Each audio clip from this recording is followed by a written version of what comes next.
Air merupakan kebutuhan pokok yang sangat dibutuhkan makhluk hidup untuk bertahan hidup. Dengan adanya pergantian musim menyebabkan air bisa datang dan bisa pergi. Hal itulah yang disebut dengan daur ulang air. Daur ulang air dikenal juga dengan istilah siklus hidrologi, adalah sirkulasi air dari atmosfer menuju bumi lalu kembali lagi ke atmosfer. Fungsi-fungsi air antara lain sebagai pelarut, pengatur suhu tubuh, pengatur tekanan osmotik sel, sarana transportasi zat di dalam tubuh, bahan baku fotosintesis bagi manusia sebagai air minum, mandi, mencuci, irigasi, dan lainnya. Sumber air di bumi yaitu berasal dari laut, danau, sungai, dan gunung es. Tahapan daur ulang air. Tahapan siklus hidrologi adalah serangkaian proses yang tergabung dan saling berkaitan. Tahapan ini menjadi 9 tahapan, yaitu evaporasi atau penguapan adalah proses di mana air yang ada di laut, rawa, danau, samudra, dan lainnya menguap akibat adanya pemanasan sinar matahari. 2. Transpirasi merupakan proses penguapan yang serupa dengan evaporasi.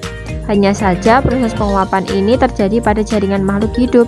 Transpirasi juga mengubah air menjadi uap air dibawa ke atmosfer. Selain berasal dari sumber air langsung, penguapan dalam daur air di permukaan bumi juga dapat terjadi pada jaringan tumbuhan.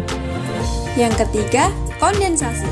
Kondensasi adalah proses berubahnya air menjadi partikel es akibat suhu udara yang rendah hingga akhirnya membentuk awan yang tebal. Yang keempat, presipitasi. Presipitasi adalah proses pencairan awan hitam hingga jatuh menjadi hujan. Yang kelima, runoff atau limpasan. Limpasan adalah proses mengalirnya air hujan ke sungai, samudra, danau, dan saluran air lainnya. Aktivitas manusia dan perubahan daur air. Berikut ini merupakan kegiatan manusia yang merusak lingkungan dan dapat mempengaruhi siklus air. Yang pertama, penebangan hutan. Yang kedua, kebakaran hutan. Yang ketiga, pembangunan. Yang keempat, pembuatan saluran irigasi.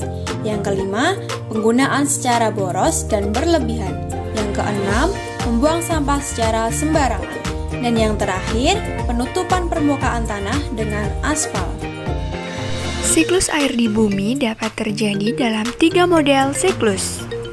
Yang pertama adalah siklus air pendek. Siklus air pendek ini terjadi berawal dari penyinaran matahari terhadap samudra atau laut yang menimbulkan penguapan dan terbentuklah awan.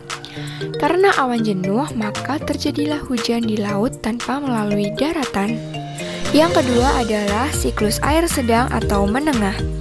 Pada siklus air sedang ini, terjadi proses penguapan di laut yang membentuk awan dan kemudian dibawa oleh angin ke daratan.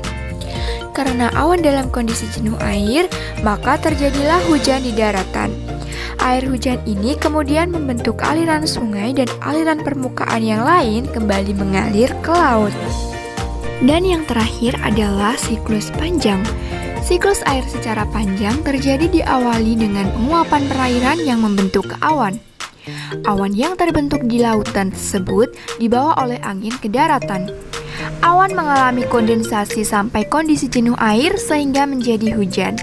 Pada kondisi suhu mencapai titik beku, awan dapat membentuk menjadi kristal-kristal es dan terjadilah hujan salju. Hujan baik air maupun salju yang sampai ke permukaan tanah kemudian meresap ke dalam tanah. Sebagian air yang meresap tersimpan di dalam tanah menjadi air tanah dan sebagian lagi mengalir kembali ke laut. Ayat-ayat yang menjelaskan tentang air. Yang pertama, surat Al-A'raf ayat 57 yang artinya, dan dialah yang meniupkan angin sebagai pembawa berita gembira sebelum kedatangan rahmatnya, hujan. Hingga apabila angin itu rela membawa awan mendung, kami halau ke suatu daerah yang tandus. Lalu kami turunkan hujan di daerah itu. Maka kami keluarkan dengan sebab hujan itu berbagai macam buah-buahan. Seperti itulah kami membangkitkan orang-orang yang telah mati. Mudah-mudahan kamu mengambil pelajaran. Yang kedua, surat Al-Baqarah ayat 22 yang artinya, dialah yang menjadikan bumi sebagai hamparan bagimu dan langit sebagai atap. Dan dialah yang menurunkan air hujan dari langit. Lalu, Dia hasilkan dengan hujan itu buah-buahan sebagai rezeki untukmu. Karena itu, janganlah kamu mengadakan tandingan-tandingan bagi Allah, padahal kamu mengetahuinya.